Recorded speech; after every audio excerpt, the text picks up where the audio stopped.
Ralf Schumacher managing to pass teammate Montoya despite being on older tyres. He was the only man to start on old tyres. Solo 2 centímetros separaron a dos Ferrari al cruzar la línea de meta en Indianápolis 2002.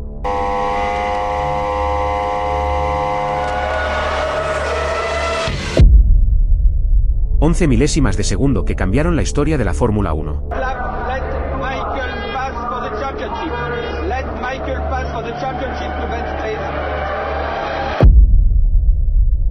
Michael Schumacher, el piloto más dominante de su era, el hombre que nunca cedía una posición sin luchar, había intentado algo impensable, empatar con su compañero de equipo. Pero este gesto aparentemente deportivo desataría una de las mayores controversias en la historia del automovilismo.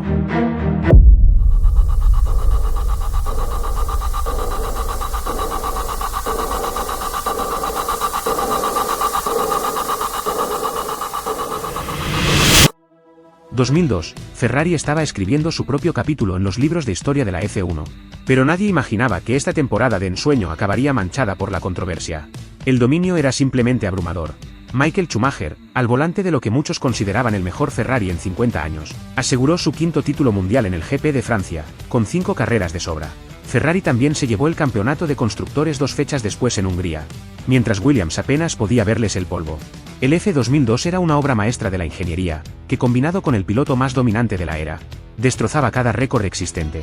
Las victorias llegaban una tras otra, convirtiendo cada carrera en una exhibición de poder absoluto. Pero cuando el circo de la F1 llegó a Indianápolis, una sombra oscurecía este dominio perfecto. Meses antes, en Austria, el mundo presenció uno de los momentos más controversiales de la F1 moderna. Rubens Barrichello, liderando cómodamente la carrera, recibió la orden de dejar pasar a Schumacher a pocas curvas del final. La reacción fue brutal.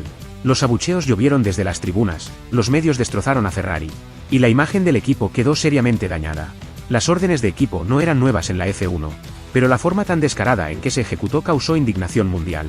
Schumacher, visiblemente incómodo en el podio austriaco, incluso intentó ceder el primer lugar a Barrichello durante la ceremonia, pero el daño ya estaba hecho.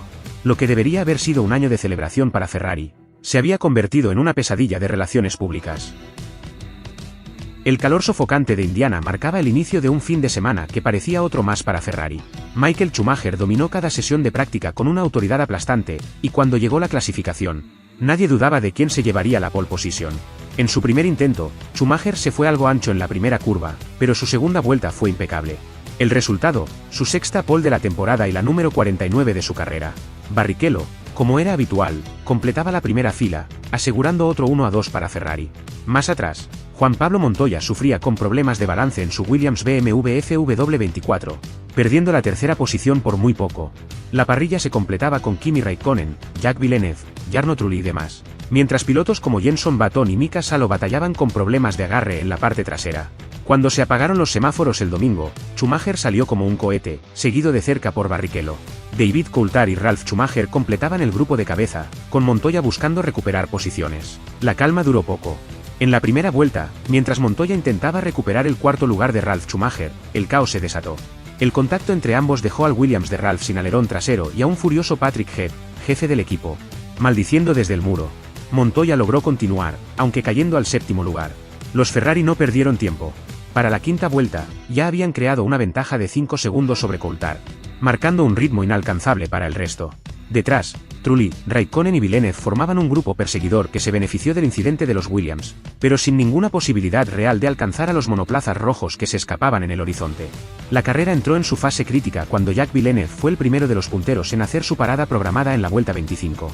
2 vueltas después, el líder Schumacher entró a boxes para un repostaje perfectamente ejecutado de 7,8 segundos, manteniendo el liderato sobre Coulthard al regresar a la pista. Barrichello siguió la misma estrategia una vuelta después, conservando su 2ª posición. En el medio campo, la batalla era intensa. Juan Pablo Montoya, intentando recuperarse de su incidente inicial, cometió un error crucial al entrar a boxes 10 vueltas antes de lo previsto, perdiendo un tiempo precioso y cayendo al 6º lugar. La situación empeoró para McLaren cuando el motor Mercedes de Raikkonen comenzó a fallar, obligándolo a una parada no programada que lo hundiría en la clasificación. Para la vuelta 30, los Ferrari habían construido una ventaja demoledora. Los 2 monoplazas rojos volaban sobre el asfalto de Indianápolis, dejando a Coulthard a más de 40 segundos de distancia. El piloto escocés de McLaren, aunque en 3ª posición, solo podía ver cómo los Ferrari se convertían en pequeños puntos rojos en el horizonte. La tensión, sin embargo, comenzaba a crecer en el garaje de Ferrari. Barrichello necesitaba solo 3 puntos para asegurar el subcampeonato, una posición que significaba mucho para cualquier segundo piloto. Los ingenieros monitoreaban cada décima de segundo, cada movimiento, mientras los dos Ferrari mantenían un ritmo implacable. Cuando Raikkonen finalmente abandonó por la falla de su motor, Villeneuve y Trulli avanzaron posiciones. Pero nadie prestaba atención a esas batallas. Todos los ojos estaban en los Ferrari, que se acercaban al final de la carrera con una dominación absoluta. Lo que nadie sabía era que el verdadero drama apenas estaba por comenzar. A 5 vueltas del final, la carrera parecía otro domingo más de Ferrari.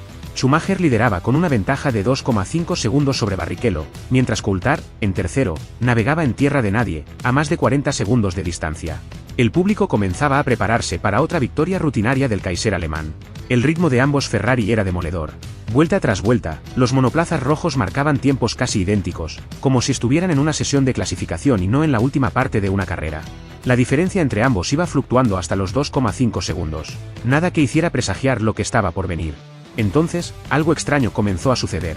En las últimas 3 vueltas, la ventaja de Schumacher empezó a disminuir de manera sutil. Los comentaristas comenzaron a notar el cambio en el ritmo, pero nadie podía anticipar lo que Michael tenía en mente.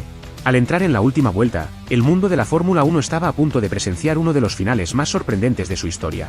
Michael Schumacher, el piloto más dominante de su era, el hombre que nunca cedía una posición sin luchar, estaba a punto de hacer algo impensable. Al aproximarse a las últimas 2 curvas, Schumacher comenzó a levantar el pie del acelerador. La multitud contuvo la respiración cuando vieron a Barrichello acercarse a toda velocidad.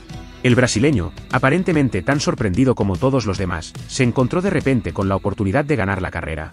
Los dos Ferrari se aproximaron a la línea de meta prácticamente juntos. Schumacher, intentando lograr un empate perfecto, calculó mal por milímetros.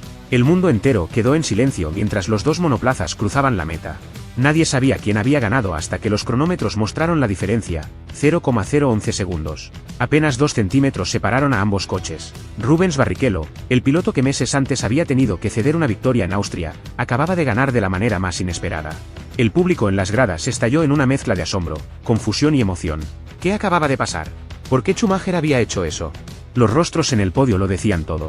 Barrichello, entre confundido y agradecido, apenas podía creer lo que había sucedido.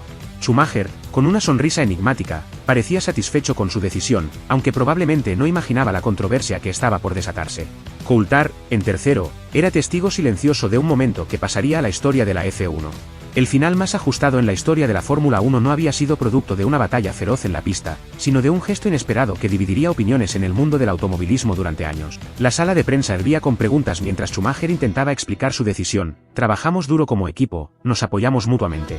Hoy pensé que era una buena oportunidad para cruzar la meta juntos, fallamos por poco.